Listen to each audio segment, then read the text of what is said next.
Aujourd'hui, dans le monde, il y a environ 10 millions de décès par an par cancer. Donc, pourquoi y a-t-il autant de décès par cancer? En fait, il y a deux raisons à ça. La première raison, c'est que à l'échelle de chaque patient, on ne comprend pas quels sont les mécanismes moléculaires qui font que le cancer évolue. Et si on arrivait à les comprendre, on pourrait donner un traitement individualisé qui vraiment bloque ces mécanismes. La deuxième raison pour laquelle il y a autant de cancers dans le monde et de décès par cancer dans le monde, c'est parce qu'on n'arrive pas à détecter précocement ces cancers et notamment ces formes graves de cancer. Puisque si on détectait précocement ces formes graves de cancer, on pourrait intervenir au moment où le cancer est moins complexe. PRISM, c'est un programme scientifique qui est donc porté par ce qu'on appelle un consortium dans lequel il y a l'Institut Gustave Roussy, l'école d'ingénieurs Centrale Supélec, l'Université Paris-Saclay et l'INSERM. Ce qui veut dire que c'est un programme scientifique multidisciplinaire. Ce programme scientifique, il vise à deux objectifs.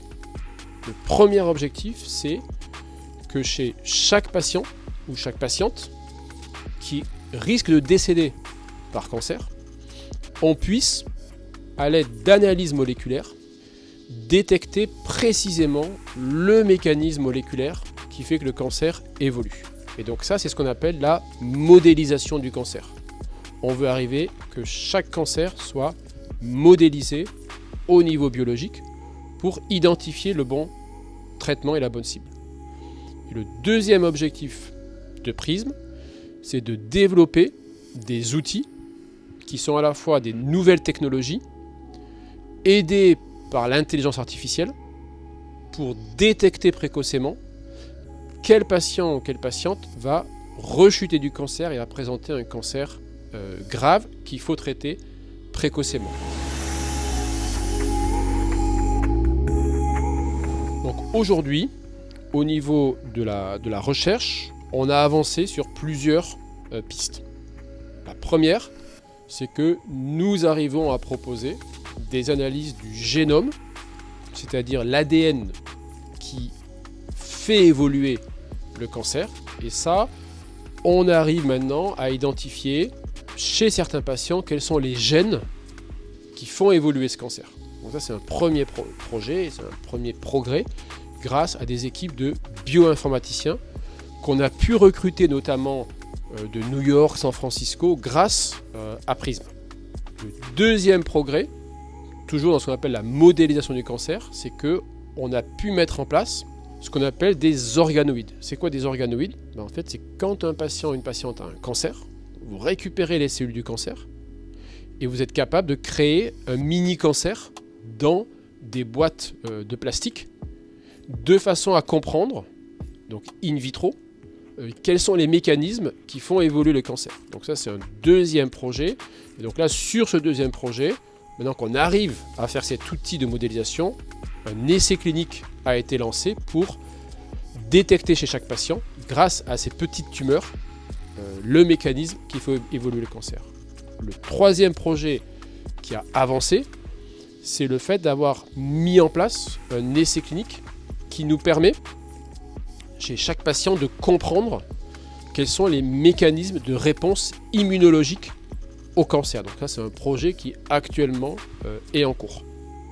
Ensuite, sur le deuxième pilier qui est la détection précoce du cancer, donc là, on a mis au point, grâce à des partenariats et à l'aide d'intelligence artificielle, des méthodes de reconnaissance d'images, de pathologie, donc des tumeurs, ou de radiologie, donc des méthodes de reconnaissance d'images par IA qui permettent de détecter précocement quel patient va rechuter.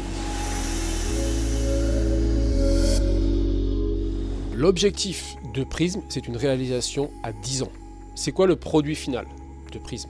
Le produit final, c'est que pour chaque patient, on puisse avoir ce qu'on appelle son avatar, c'est-à-dire en fait son cancer, soit sous la forme informatique, soit sous la forme vivante mais dans des boîtes de plastique. Et une fois qu'on aura ces avatars de cancer, à ce moment-là, on peut modéliser chez chaque patient quels sont les mécanismes d'évolution du cancer pour donner la thérapie qui est adéquate. Donc évidemment, il y a des étapes intermédiaires, et ces étapes intermédiaires vont chacune délivrer soit des nouvelles connaissances, soit des nouveaux devices, des nouveaux dispositifs, soit des nouvelles technologies, soit même des nouveaux médicaments. À terme, l'ambition de Prism, c'est évidemment, comme toute recherche sur le cancer, de sauver des vies. Donc les estimations faites par les statisticiens et les épidémiologistes sont que si on arrive, évidemment avec l'aide d'autres centres et de collègues au niveau international, donc si on arrive à développer des technologies pour détecter plus précocement le cancer et si on arrive à modéliser le cancer, on estime que chaque année, on pourrait sauver plus de 200 000 personnes supplémentaires. Donc ça, ce qui est très important de comprendre, c'est que la recherche qui est financée là, c'est de la recherche appliquée, qu'on appelle translationnelle, et qui, très rapidement, a un impact sociétal qu'on mesure à 200 000 vies sauvées par an à terme, mais qui, évidemment, à très court terme, va avoir des impacts un peu moins importants, mais mesurables.